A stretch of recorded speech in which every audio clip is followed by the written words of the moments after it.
நீங்கள் பார்த்து ரசித்துக் கொண்டிருப்பது பந்தல் மீடியா இந்தியா தொலைக்காட்சி.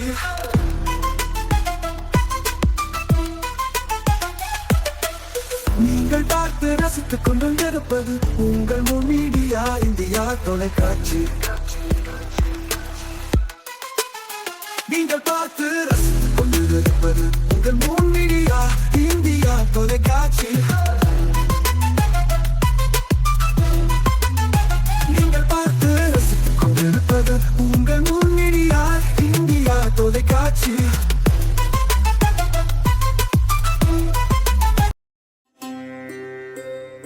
நாளும் ஒரு திருக்குறள்.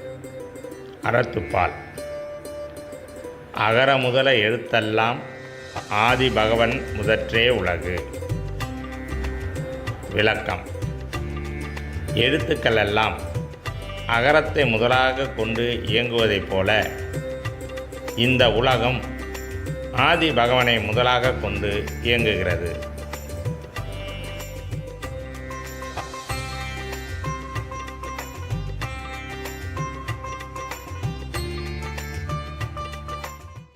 வணக்கம். முன் மீடியா செய்திகளுக்காக உண்ணாமலை சம்பந்தம்.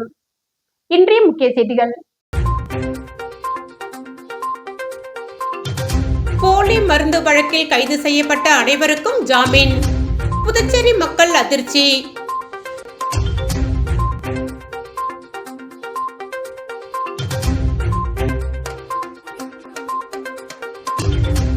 புதுச்சேரி மக்கள் பாதுகாப்பாகவும் மகிழ்ச்சியாகவும் வாழ்கின்றனர். போலீசார் பதவி உயர்வு விழாவில் முதலமைச்சர் ரங்கசாமி பெருமிதம்.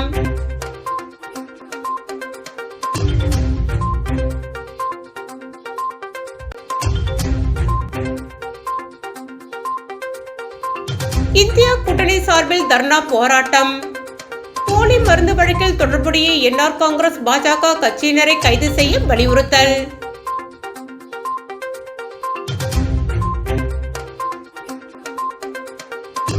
இனி விரிவான செய்திகள். புதுச்சேரியில் போலி மருந்து மோசடி வழக்கில் கைதாகி சிறையில் அடைக்கப்பட்ட அனைவருக்கும் ஜாமீன் அளிக்கப்பட்டுள்ளது. புதுச்சேரியில் போலி மருந்து மாத்திரைகள் தயாரித்து அதனை நாடு முழுவதும் பல்வேறு மாநிலங்களுக்கு விற்று பல ஆயிரம் கோடி மோசடி செய்த வழக்கில் போலி மருந்து தொழிற்சாலை நடத்திய சிவகங்கை மாவட்டம் திருப்புத்துறை சேர்ந்த ராஜா என்கிற வள்ளியப்பன் மற்றும் அவரது பங்குதாரர்கள், உதவி செய்தவர்கள், ஜிஎஸ்டி மோசடிக்கு உதவிய முன்னாள் IPS அதிகாரி சத்தியமூர்த்தி உள்ளிட்ட 26 பேர் CBCID மற்றும் சிறப்பு புலனாய்வு குழு போலீசார் கைது செய்தனர். 57 பேர் அடையாளம் காணப்பட்ட நிலையில் இதுவரை 26 பேர் கைது செய்யப்பட்டுள்ளனர். ராஜாவின் தொழிற்சாலை உள்ளிட்ட 12 இடங்களில் சோதனை நடத்தி ரூபாய் 200 கோடி மதிப்புள்ள போலி மருந்துகளை கைப்பற்றினர். மேலும் ரெட்டியார்பாளையம் ஜெயா நகரில் உள்ள அவரது வீட்டிலிருந்து கோடிக்கணக்கில் நகை, பணம் மற்றும் ஆவணங்களை பறிமுதல் செய்தனர். முக்கிய குற்றவாளி ராஜா பிரபல நிறுவனங்கள் தயாரிக்கும், அதிகம் விற்பனையாகும் மற்றும் விலை அதிகமுள்ள 34 மருந்துகளை போலியாக தயாரித்து விற்றுள்ளார். இவ்விவகாரத்தை தொடர்ந்து மருந்து தர கட்டுப்பாட்டுத்துறை அதிகாரிகள் குழுவினர் புதுச்சேரி மற்றும் காரைக்காலில் 1200 மருந்தகங்களில் உள்ள மருந்து மாத்திரைகள், அதன் பேட்ச், காலாவதி மருந்துகளை ஆய்வு செய்து வருகின்றனர். அதேபோல் 161 கடைகளில் நடத்திய CBCID போலீசார் நடத்திய சோதனையில் 34 வகையான போலி மருந்துகள் விற்று வந்ததும் தெரிய வந்தது. இவற்றின் மாதிரிகள், குடோன்களில் கைப்பற்றப்பட்ட மருந்துகளின் மாதிரிகள், அதே மருந்தை பிரபல நிறுவனம் தயாரித்த மருந்தின் மாதிரிகளை சேகரித்து ஆய்வுக்கு அனுப்பி வைத்துள்ளனர். இவ்வழக்கை கவர்னர் கைலாஷ்நாதன் பரிந்துரையை ஏற்று CBIக்கு மாற்றி ஒன்றிய உள்துறை அமைச்சகம் கடந்த சில தினங்களுக்கு முன்பு உத்தரவிட்டது. அதன் பேரில் இவ்வழக்கு உடனடியாக CBIக்கு மாற்றப்பட்டது. சிறப்பு புலனாய்வு குழு விசாரணையில் அடுத்தடுத்து கைது நடவடிக்கைகள் நீடித்த நிலையில் அதில் ஆளும் என்ஆர் காங்கிரஸ் பாஜக பிரமுகர்களும் இருந்ததால் ஆளும் கட்சியினருக்கு அதிர்ச்சியை ஏற்படுத்தியது. புத்தாண்டு முடிந்து இந்த வாரம் CBI அதிகாரிகள் இவ்வழக்கின் ஆவணங்களை CBIயிடம் பெற்று விசாரணை தொடங்குவார்கள் என எதிர்பார்க்கப்பட்டது. ஆனால் இன்னமும் வழக்கு ஆவணங்களை CBI பெறவில்லை. அனைத்து மருந்தகங்களும் மருந்துகளை தர பரிசோதனை செய்து அறிக்கை சமர்ப்பிக்க மருந்து கட்டுப்பாட்டுத்துறை உத்தரவிட்டது. இந்த நிலையில் போலி மருந்து வழக்கில் கைது செய்யப்பட்டு சிறையில் அடைக்கப்பட்ட 26 பேருக்கும் ஜாமீன் வழங்கி புதுச்சேரி நீதிமன்றம் நேற்று உத்தரவிட்டுள்ளது. இது புதுச்சேரியில் மீண்டும் பரபரப்பை ஏற்படுத்தியுள்ளது.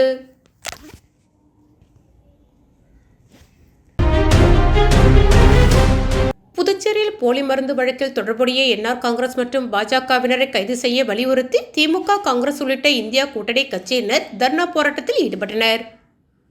புதுச்சேரியில் போலி மருந்துகளை உற்பத்தி செய்து நாடு முழுவதும் 16 மாநிலங்களில் பல ஆயிரம் கோடிக்கு விற்பனை செய்தது கண்டறியப்பட்டது. போலி மருந்து தொழிற்சாலை மற்றும் 10க்கும் மேற்பட்ட குடோன்களில் புதுச்சேரி சிபிசிஐடி போலீசார் சோதனை நடத்தி சீல் வைத்தனர். அங்கிருந்து நவீன இயந்திரங்கள், பல கோடி மதிப்புள்ள மருந்துகள், மூலப்பொருட்களை பறிமுதல் செய்துள்ளனர். மேலும் போலி மருந்து தொழிற்சாலை உரிமையாளர் ராஜா, பங்குதாரர் மணிகண்டன், உதவி செய்த ராணா, மெய்யப்பன், ஊழியர்கள் என 26 பேரை கைது செய்தனர். இதில் ஜிஎஸ்டி வரி மோசடிக்கு உதவி செய்த விருப்ப ஓய்வு பெற்ற IFS அதிகாரி சத்தியமூர்த்தியும் கைது செய்யப்பட்டார். மேலும் போலி மருந்துகள் உற்பத்தி தொழிற்சாலையில் இருந்து பல மாநிலங்களுக்கு தொடர்பு, பண பரிவர்த்தனை, ரசாயன மூலப்பொருட்கள் கொள்முதல் நடந்திருப்பதால் இந்த வழக்கை CBI விசாரணைக்கு எடுத்துள்ளது. இந்நிலையில் போலி மருந்து உற்பத்தியாளருடன் தொடர்பில் உள்ள என்ஆர் காங்கிரஸ் மற்றும் பாஜக கூட்டணி அரசை கண்டித்தும், போலி மருந்து விவகாரத்தில் ஈடுபட்டுள்ள ஆளும் கட்சியினர் அனைவரையும் கைது செய்ய வலியுறுத்தியும், உயர்நீதிமன்ற நீதிபதி மேற்பார்வையில் CBI விசாரணை துரிதமாக நடத்த கோரியும் இந்திய கூட்டணி கட்சிகள் சார்பில் சுதேஷ் மில் எதிரில் அருகில் தர்ணா போராட்டம் நடைபெற்றது. சட்டமன்ற எதிர்க்கட்சித் தலைவர் சிவா, காங்கிரஸ் தலைவர் வைத்திலிங்கம் MP, முன்னாள் முதலமைச்சர் நாராயணசாமி தலைமையில் நடைபெற்ற ஆர்ப்பாட்டத்தில் காங்கிரஸ், திமுக சட்டமன்ற உறுப்பினர்கள், விடுதலை சிறுத்தைகள், மதிமுக, கம்யூனிஸ்ட் உள்ளிட்ட இந்தியா கூட்டணி கட்சியினர் 500க்கும் மேற்பட்டோர் பங்கேற்று ஆளும் அரசுக்கு எதிராக கண்டன கோஷங்களை எழுப்பினர். மேலும் போலி மருந்து வழக்கை வெளிப்படை தன்மையுடன் நடத்தவில்லை என்றால் நீதிமன்றத்தை நாட உள்ளதாக இந்தியா கூட்டணி கட்சியினர் தெரிவித்தனர். புதுச்சேரியில் மக்கள் பாதுகாப்பாகவும் மகிழ்ச்சியோடும் வாழும் சூழ்நிலையை அரசு உருவாக்கி இருக்கின்றது. அதற்கு காரணம் காவலர்களின் சிறப்பான பணி என காவலர்களுக்கு பதவி உயர்வு வழங்கும் நிகழ்ச்சியில் முதலமைச்சர் ரங்கசாமி பெருமிதம். புதுச்சேரி அரசு காவல்துறை சார்பில் காவலர்கள் மற்றும் IRPN காவலர்களுக்கு பதவி உயர்வு மற்றும் சிறப்பு நிலை பதவிகள் வழங்கும் நிகழ்ச்சி கம்பன் கலையரங்கத்தில் நடைபெற்றது. இதில் சிறப்பு நிலை உதவி ஆய்வாளர்களாக 3 தலைமை காவலர்களுக்கும், சிறப்பு நிலை துணை உதவியாளராக 161 காவலர்களுக்கும் மற்றும் சிறப்பு நிலை தலைமை காவலர்களாக 108 காவலர்கள் என 292 காவலர்களும், அதேபோல் 26 துணை உதவி ஆய்வாளர்களும், 158 IRPN காவலர்கள் சிறப்பு நிலை தலைமை காவலர்களாக பதவி உயர்வு பெற்றனர். இந்நிகழ்ச்சியில் சிறப்பு விருந்தினர்களாக கலந்து கொண்ட துணைநிலை ஆளுநர் கைலாஷ்நாதன், முதலமைச்சர் ரங்கசாமி ஆகியோர் காவலர்களுக்கு பதவி உயர்வுக்கான பட்டயம் அணிவித்து கௌரவித்தனர். விழாவில் சபாநாயகர் செல்வம், உள்துறை அமைச்சர் நமச்சிவாயம், DGP ஷாலினி சிங் மற்றும் காவல்துறை உயர் அதிகாரிகள் கலந்து கொண்டனர். தொடர்ந்து நிகழ்ச்சியில் பேசிய முதலமைச்சர் ரங்கசாமி, காவல்துறையை பொறுத்தவரை இப்பொழுது என்ன நிலை, கடந்த ஆட்சி காலத்தில் எப்படி இருந்தது என்பது அனைவரும் நன்றாக தெரியும். ஒரு காவல் நிலையத்தில் 10 பேர் இருக்க வேண்டும் என்றால் 2 பேர் தான் இருப்பார்கள். அப்படி இருந்தால் மக்களுக்கு பாதுகாப்பு கிடைக்க வாய்ப்பில்லை. பல குற்றங்கள் நடக்கும் சந்தர்ப்பங்களும் இருந்தது. தற்பொழுது அந்த நிலை மாற்றப்பட்டிருக்கிறது. மக்களுக்கு பாதுகாப்பு அளிக்கும் முக்கிய துறையான காவல்துறையில் எல்லா பணியிடங்களும் நிரப்பப்பட்டு வருகிறது. புதுச்சேரியில் மக்கள் பாதுகாப்பாக மகிழ்ச்சியோடு வாழ்கின்ற சூழ்நிலை இந்த அரசு உருவாக்கி இருக்கின்றது. அதற்கு முக்கிய காரணம் காவலர்களின் சிறப்பான பணி, அவர்களின் பயிற்சி. மேலும் நாம் பாராட்டுக்குரியவர்களாக இருந்தாலும் இன்னும் சிறப்பாக பணியாற்ற வேண்டும் என்பது என்னுடைய எண்ணம். +2 முடித்தவர்கள் வரவேண்டிய காவலர் பணிக்கு BTech, MTech உள்ளிட்ட பட்டப்படிப்பு முடித்தவர்கள் வந்திருப்பதை பார்க்க முடிகிறது. அப்படியானால் இன்னும் அறிவுத்திறன் அதிகமாக இருப்பதற்கான வாய்ப்புண்டு. குற்றவாளிகள் எந்த நிலையில் இருக்கின்றார்கள், எப்படிப்பட்ட தொழில்நுட்ப நிலையில் அவர்களின் திறன் இருக்கிறது என்பதை கண்டுபிடித்து அந்த குற்றவாளியை பிடிப்பதில் உங்களால் எளிதாக செயலாற்ற முடியும் என்ற நம்பிக்கை எனக்கு இருக்கிறது என தெரிவித்தார். வாழும் போதும் வாழ்க்கைக்கு பிறகும் பணம் உங்களுக்கு பெருகிக் கொண்டே இருக்கும். அனைவருக்கும் புதிய வாய்ப்பு. நீங்கள் உழைக்கும் குணம் கொண்டவரா? அப்படியானால் நீங்கள் நேர்மையுடன் முதலீடு இல்லாமல் சம்பாதிக்க அரிய வாய்ப்பை நாங்கள் தருகிறோம். மேலும் எரிவாயு godown, super market, solar plant அமைத்து பணம் சம்பாதிக்கலாம். முக்கியமாக முதலீடு இல்லாமல் வருமானம் வரும் வாய்ப்பு.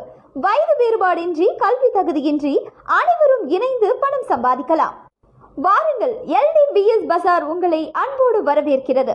எங்களுடன் இணைந்து நேர்மையான முறையில் பணத்தை சம்பாதியுங்கள்.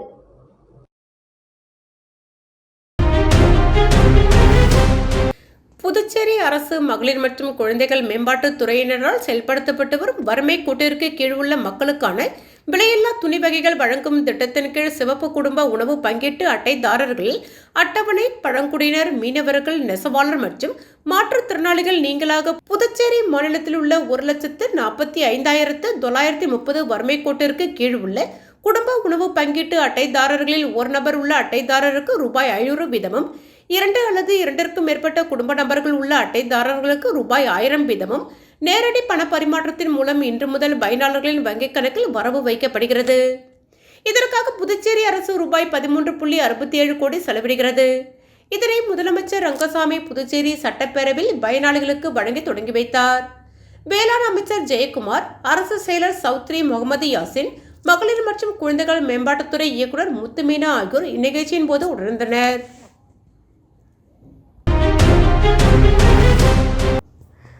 ஜனநாயகன் படத்தின் பேனர் விழுந்து ஓய்வு பெற்ற அரசு ஊழியர் காயம்.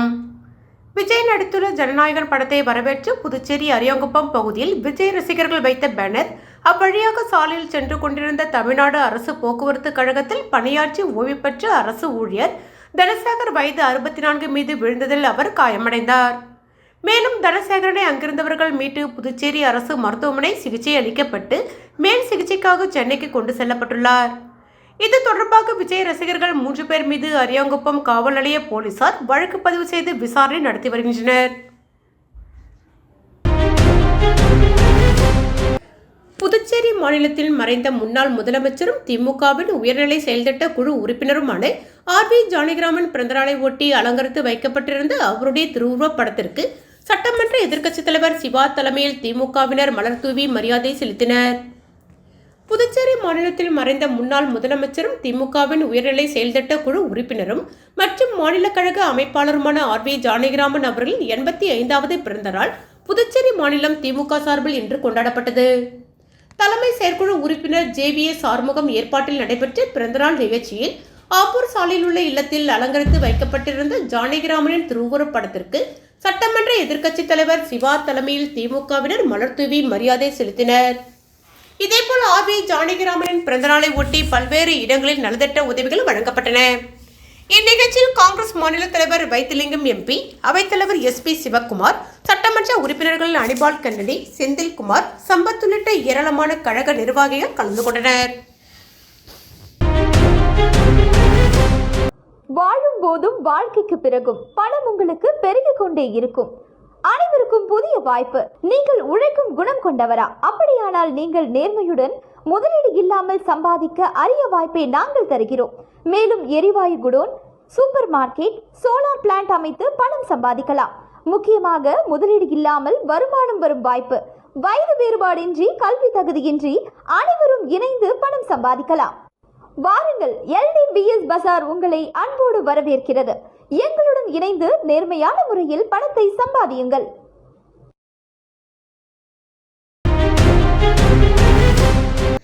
தட்டாஞ்சாவடி தொகுதியில் இளைஞர் காங்கிரஸ் தலைவர் ஆனந்தபாபு நடராஜன் போட்டியிட காங்கிரசார் விருப்பமனு. வருகின்ற 2026 சட்டமன்ற தேர்தலில் புதுச்சேரி மாநில தட்டாஞ்சாவடி தொகுதியில் காங்கிரஸ் கட்சி சார்பில் இளைஞர் காங்கிரஸ் தலைவரும் அந்த தொகுதியின் பொறுப்பாளருமான ஆனந்தபாபு நடராஜன் போட்டியிட வேண்டி மோகன்தாஸ், வட்டார காங்கிரஸ் தலைவர் ரவிச்சந்திரன், ராஜா, ஜம்புலிங்கம், செல்வம், மன்மநாதன், கதிர்வேலு, செல்வராஜ், வெங்கட், வைத்தி, அண்ணாதுரை, முத்துராமன், ஏழுமலை, விஸ்வநாதன், சங்கர், கலியமூர்த்தி, மணிமாறன், ரமேஷ், இளைஞர் காங்கிரஸ் நிர்வாகிகள் பிரியா, ஐயப்பன், ஜனா, ஜெய் அபிலாஷ், சமீர், மதன், கமலேஷ், கார்த்திக் ராஜா, சபரி, பாண்டுரங்கன், பாலாஜி, பிரியன், ஆகாஷ், அஜய், ஆனந்தவாசன், சிவசூர்யா, அங்காளன், காமேஷ், கெவின், மகளிர் காங்கிரஸ் உஷாராணி, தமிழ் பிரியா, இந்திரா பிலோஸ் என பல பிரிவில் உள்ள காங்கிரஸ் கட்சி நிர்வாகிகள் காங்கிரஸ் அலுவலகத்தில் விருப்பமனு பெரும் குழுவுடன் வழங்கினார்கள். மார்கழி மாதம் ஆயில்ய நட்சத்திரத்தில் பிறந்த சித்த மருத்துவத்தின் தந்தை மற்றும் முதல் சித்தர் அகத்தியரின் பிறந்த நாள் சித்த மருத்துவ தினமாக கொண்டாடப்பட்டு வருகிறது. இந்த வருடம் தேசிய சித்த மருத்துவ தினம் 6/1/2026 அன்று புதுச்சேரி, காரைக்கால் மற்றும் மாகேயில் உள்ள அனைத்து சித்த மருத்துவ பிரிவுகளில் சிறப்பாக கொண்டாடப்பட்டது. இந்த 9வது தேசிய சித்த மருத்துவ தினத்தின் தொடர் நிகழ்வாக சுகாதாரத்தின் அவசியம் மற்றும் சித்த மருத்துவத்தின் சிறப்புகள் குறித்து பொதுமக்களிடம் விழிப்புணர்வு ஏற்படுத்தும் வண்ணம் மாபெரும் சுகாதார விழிப்புணர்வு பேரணி, பாரதி பூங்காவில் மரம் நடும் விழா, ஆயுஷ் இயக்குநரக வளாகத்தில் இலவச சித்த மருத்துவ முகாம் ஆகிய முப்பெரும் நிகழ்ச்சிகள் நடத்தப்பட்டன. இதில் முதலமைச்சர் ரங்கசாமி இருசக்கர வாகன பேரணியை கொடியசைத்து துவக்கி வைத்தார். இதனைத் தொடர்ந்து பாரதி பூங்காவில் மரக்கன்று நட்டார். பின்னர் முதலமைச்சர் அவர்கள் ஆயுஷ் இயக்குநரக வளாகத்தில் இலவச சித்த மருத்துவ முகாமை தொடங்கி வைத்தார். சுற்றுலாத்துறை மற்றும் பொதுப்பணித்துறை அமைச்சர் லட்சுமி நாராயணன், ஆயுஷ் இயக்குநர் டாக்டர் இந்திரா, துறை சார்ந்த அதிகாரிகள், சித்த மருத்துவர்கள், மருந்தாளுநர்கள் மற்றும் பலர் இந்நிகழ்ச்சியில் கலந்து கொண்டனர்.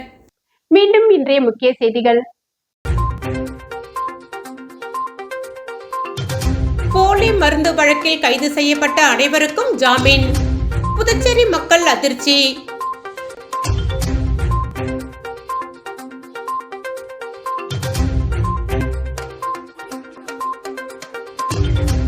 புதுச்சேரி மக்கள் பாதுகாப்பாகவும் மகிழ்ச்சியாகவும் வாழ்கின்றனர். போலீசார் பதவி உயர்வு விழாவில் முதலமைச்சர் ரங்கசாமி பெருமிதம்.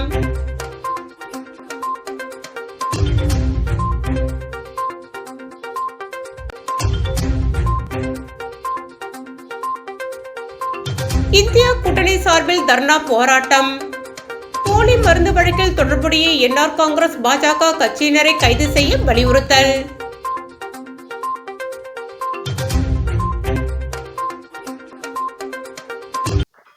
இத்துடன் செய்திகள் நிறைவடைந்தன. செய்திகளை உடனுக்குடன் தெரிந்து கொள்ள மூன் மீடியா வாட்ஸ்அப் சேனலுடன் இணைந்திருங்கள். வணக்கம்.